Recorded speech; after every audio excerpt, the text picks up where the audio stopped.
Bonjour à tous, ici Benjamin Razan et aujourd'hui on va parler d'un sujet grave, on va parler de comment survivre à un audit technique ou à un audit de sécurité sur votre application mobile.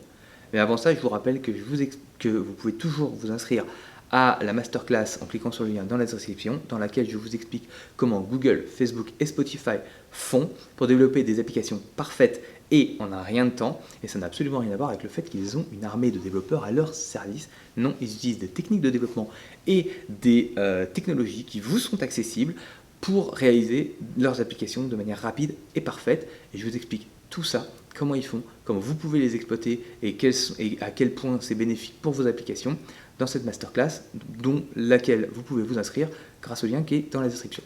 Mais on n'est pas là pour ça, on est là pour parler de comment survivre à un audit de sécurité ou à une revue de code, à un audit technique. Bref, si vous travaillez avec un grand compte ou vous êtes un grand compte, vous savez que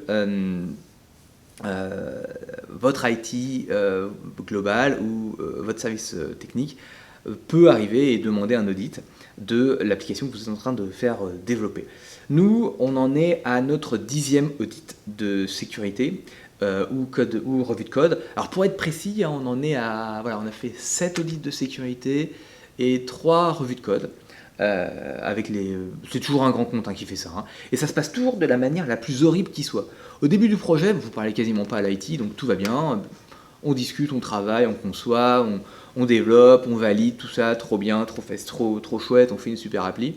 Et au moment où l'application est à deux doigts d'être publiée, d'un seul coup, l'IT global débarque, ou l'IT local, ça dépend, bref, le service informatique arrive, on dit coucou, audit de sécurité, on voudrait s'assurer que l'application que vous êtes en train de développer correspond bien aux exigences de sécurité et de qualité que l'informatique, que le service informatique exige pour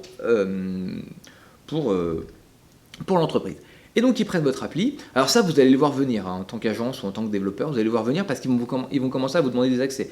Il y a quelqu'un que vous avez jamais vu pendant le projet avant qui vous dit voilà, j'aurais besoin du code source, j'aurais besoin d'un environnement de test, j'aurais besoin de différentes de choses comme ça, d'accès, de code admin, de code utilisateur, etc.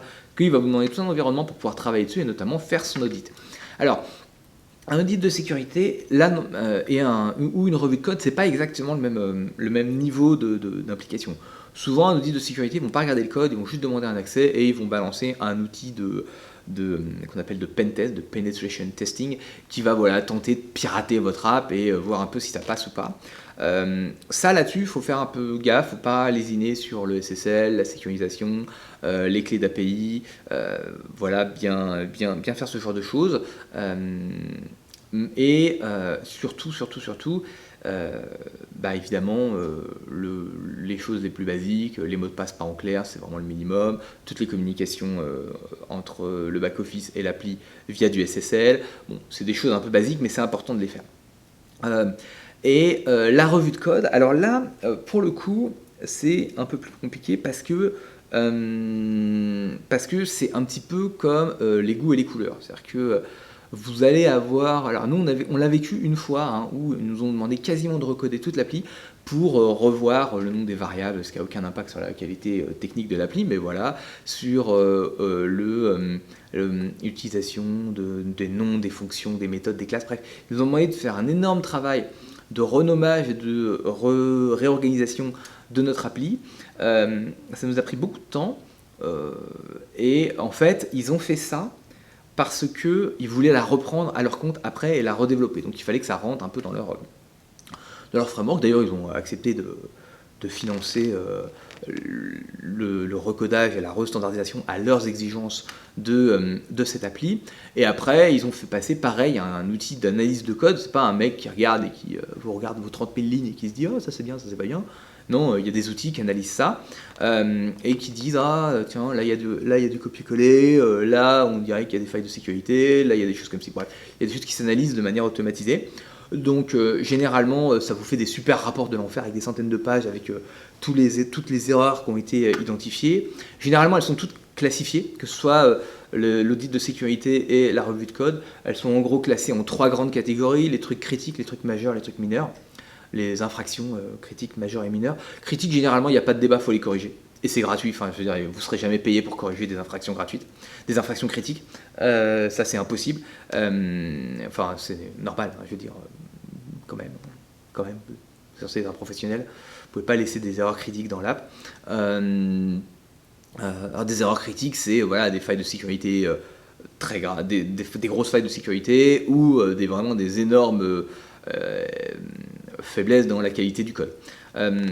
Ça, c'est les majeures. Les majeures, elles sont toujours discutables, mais généralement vous allez les faire et vous allez les traiter. Bon, elles sont discutables. Faut voir à quel point vous avez envie de discuter.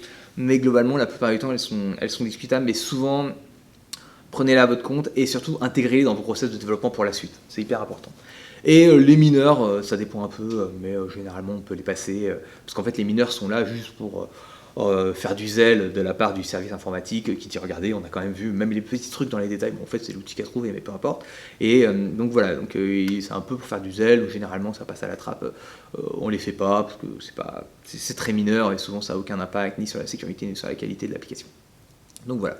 Donc ça c'est la manière dont on peut gérer un code. Alors nous on a beaucoup de chance ou pas, mais depuis qu'on utilise les techniques dont je vous ai parlé dans la masterclass, tous les audits de sécurité et les audits de code, de revue de code, pardon, qu'on a subi, on n'a jamais eu de critique ni de majeur. Jamais. Alors vraiment, on touche du bois, hein, mais on n'en a jamais eu. On a eu quelques mineurs, une demi-journée pour les traiter, c'était que dalle. Mais vraiment, c'est bien passé. Alors, évidemment, on s'y attendait pas. On pensait que ça pourrait être un grand compte, voilà, nous on est un petit studio d'une dizaine de personnes, on ne pensait pas que ça allait aussi bien se passer. Ça, on est un peu fiers, hein, j'avoue que c'est mes petits trophées à chaque fois qu'on reçoit les validations de l'audit de sécurité ou de la code review, on est quand même, moi je suis toujours un petit peu fier et soulagé, mais voilà, ça s'est toujours très bien passé. On n'a jamais eu besoin d'argumenter longtemps, mais sachez que globalement, si vous avez des critiques et des majeurs, il va falloir que vous les absorbiez gratuitement parce que vous êtes un professionnel, vous ne pouvez pas les laisser passer. Les mineurs, bon, vous verrez, mais globalement, vous allez être obligé de les prendre en charge. Nous, c'est vrai que grâce aux technos qu'on utilise de développement, on en a eu très peu.